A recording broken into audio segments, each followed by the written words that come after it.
जामा मस्जिद के ठीक सामने उर्दू पार्क में बने महिलाओं और बच्चों के शेल्टर में रहने वाले लोगों का कहना है कि खाने की क्वालिटी बेहद घटिया है।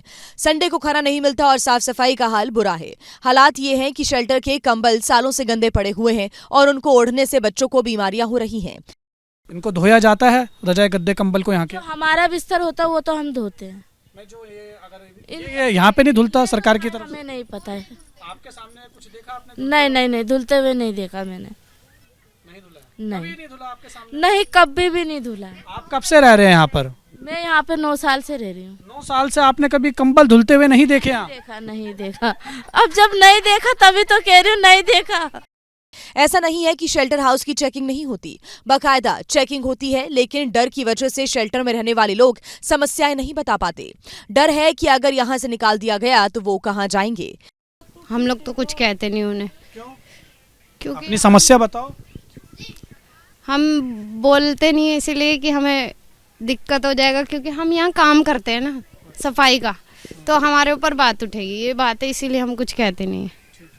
दिल्ली की रेखा गुप्ता सरकार का दावा है कि शेल्टर में गर्म पानी, खाना और कंबल जैसी सारी मूलभूत सुविधाएं दी जा रही हैं, लेकिन रैन बसेरा में रहने वाले लोगों के मुताबिक हकीकत इससे ठीक उलट है। जामा मस्जिद के ठीक सामने उर्दू पार्क में बने महिलाओं और बच्चों के शेल्टर में रहने वाले लोगों का कहना है कि खाने की क्वालिटी बेहद घटिया है। संडे को खाना नहीं मिलता और साफ सफाई का हाल बुरा है। हालात ये हैं कि शेल्टर के कंबल सालों से गंदे पड़े हुए हैं और उनको ओढ़ने से बच्चों को बीमारियां हो रही हैं। इनको धोया जाता है रजाई गद्दे कंबल को यहाँ के? तो हमारा बिस्तर होता है वो तो हम धोते हैं। मैं जो ये यहाँ पे नहीं धुलता सरकार की तरफ से? हमें नहीं पता है। आपके सामने कुछ देखा आपने? नहीं धुलते हुए नहीं देखा मैंने। नहीं धुला है? नहीं कभी नहीं धुला आपके सामने? नहीं, कभी भी नहीं धुला है। आप कब से रह रहे हैं यहाँ पर? मैं यहाँ पे 9 साल से रह रही हूँ। 9 साल से आपने कभी कंबल धुलते हुए नहीं देखे यहाँ? नहीं देखा। अब जब नहीं देखा तभी तो कह रही हूँ, नहीं देखा।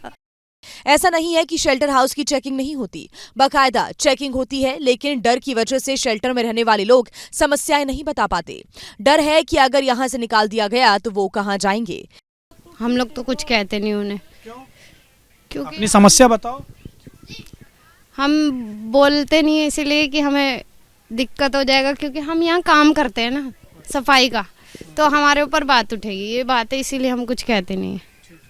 दिल्ली की रेखा गुप्ता सरकार का दावा है कि शेल्टर में गर्म पानी, खाना और कंबल जैसी सारी मूलभूत सुविधाएं दी जा रही हैं, लेकिन रैन बसेरा में रहने वाले लोगों के मुताबिक हकीकत इससे ठीक उलट है।